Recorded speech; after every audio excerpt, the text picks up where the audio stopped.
ഇപ്പോൾ നിങ്ങൾ ഫേസ്ബുക്കിൽ ഒരു സ്റ്റോറി അപ്ലോഡ് ചെയ്യുന്ന സമയത്ത് നിങ്ങൾക്ക് അതിലോട്ട് വേണമെന്നുണ്ടെങ്കിൽ മ്യൂസിക് ആഡ് ചെയ്യാവുന്നതാണ്.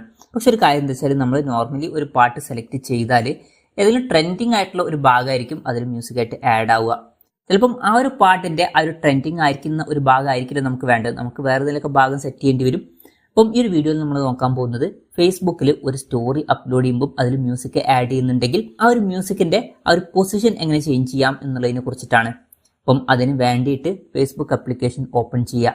ഓപ്പൺ ചെയ്ത് കഴിഞ്ഞാൽ ഇവിടെ ക്രിയേറ്റ് സ്റ്റോറി എന്നുള്ള ഓപ്ഷൻ കാണാൻ പറ്റും, അതിൽ ക്ലിക്ക് ചെയ്യുക.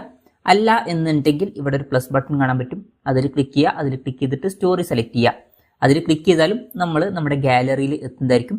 ഗാലറിയിൽ നിന്ന് നിങ്ങൾക്ക് ഇഷ്ടമുള്ള ഫോട്ടോ അല്ലെങ്കിൽ വീഡിയോ സെലക്ട് ചെയ്യുക. ഞാൻ ഒരു എക്സാമ്പിളിന് ഈ ഒരു ഫോട്ടോ സെലക്ട് ചെയ്യുകയാണ്. അപ്പം അതിനുശേഷം ഒരു മ്യൂസിക് ഞാൻ ആഡ് ചെയ്യാണ്. അതിന് ഈ ഒരു ബട്ടണിൽ ക്ലിക്ക് ചെയ്തിട്ട് മ്യൂസിക് ആഡ് ചെയ്യാണ്. അപ്പം ഈ ഒരു മ്യൂസിക് ആഡ് ചെയ്തിട്ടുണ്ട്. ഇപ്പം ഇതിൽ ട്രെൻഡിങ് ആയിട്ടുള്ള ഒരു ഭാഗത്തിൻ്റെ മ്യൂസിക്കാണ് കേൾക്കാൻ പറ്റുക.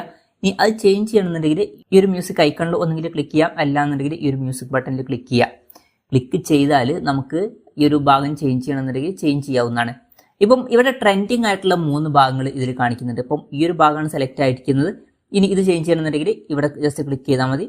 അത് കേട്ടിട്ട് നിങ്ങൾക്ക് ഇഷ്ടപ്പെട്ടിട്ടുണ്ടെങ്കിൽ അത് സെറ്റ് ചെയ്യാം. അല്ലാന്നുണ്ടെങ്കിൽ ഇവിടെ സ്റ്റാർട്ടിങ്ങിൽ ട്രെൻഡിങ്ങിൽ കിടക്കുന്ന ഒരു ഭാഗമുണ്ട്, അത് സെലക്ട് ചെയ്യാം. ഇനി അതൊന്നുമല്ല, നിങ്ങൾക്ക് വേറൊരു ഭാഗമാണ് സെലക്ട് ചെയ്യേണ്ടതുണ്ടെങ്കിൽ നിങ്ങൾക്ക് ഇതിൽ നിന്ന് നീക്കിയിട്ട് ഇഷ്ടമുള്ള ഭാഗം സെലക്ട് ചെയ്യാവുന്നതാണ്, ഇവർ ഈ സെലക്ട് ചെയ്ത് വെച്ചിട്ടുള്ള ഭാഗം അല്ലാതെ. അപ്പോൾ ഞാനൊരു എക്സാമ്പിളിന് ഈ ഒരു ഭാഗം സെലക്ട് ചെയ്തിട്ടുണ്ട്. അതിനുശേഷം ഡൺ ബട്ടണിൽ ക്ലിക്ക് ചെയ്യുക. ക്ലിക്ക് ചെയ്താൽ ആ ഒരു ഭാഗമായിരിക്കും പിന്നീട് നമുക്ക് കേൾക്കാൻ പറ്റുക. അതിനുശേഷം ഈ ഒരു സ്റ്റോറി പോസ്റ്റ് ചെയ്യാനാണെന്നുണ്ടെങ്കിൽ ഷെയർ ബട്ടണിൽ ക്ലിക്ക് ചെയ്യുക. ക്ലിക്ക് ചെയ്യുകയാണെന്നുണ്ടെങ്കിൽ ആ ഒരു സ്റ്റോറി പോസ്റ്റ് ആവുന്നതായിരിക്കും.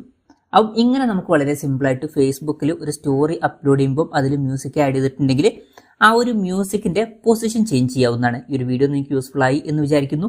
എന്തായാലും ഈ ഒരു വീഡിയോ പറ്റിയിട്ടുള്ള നിങ്ങളുടെ ജെന്യൂൻ ആയിട്ടുള്ള അഭിപ്രായം ജസ്റ്റ് ഒന്ന് കമൻറ്റ് ചെയ്യുക. അതുപോലെ തന്നെ ഇതുപോലുള്ള വീഡിയോസ് ഇനിയും കാണാൻ താല്പര്യമുണ്ടെന്നുണ്ടെങ്കിൽ ഈ ചാനൽ സബ്സ്ക്രൈബ് ചെയ്യാവുന്നതാണ്.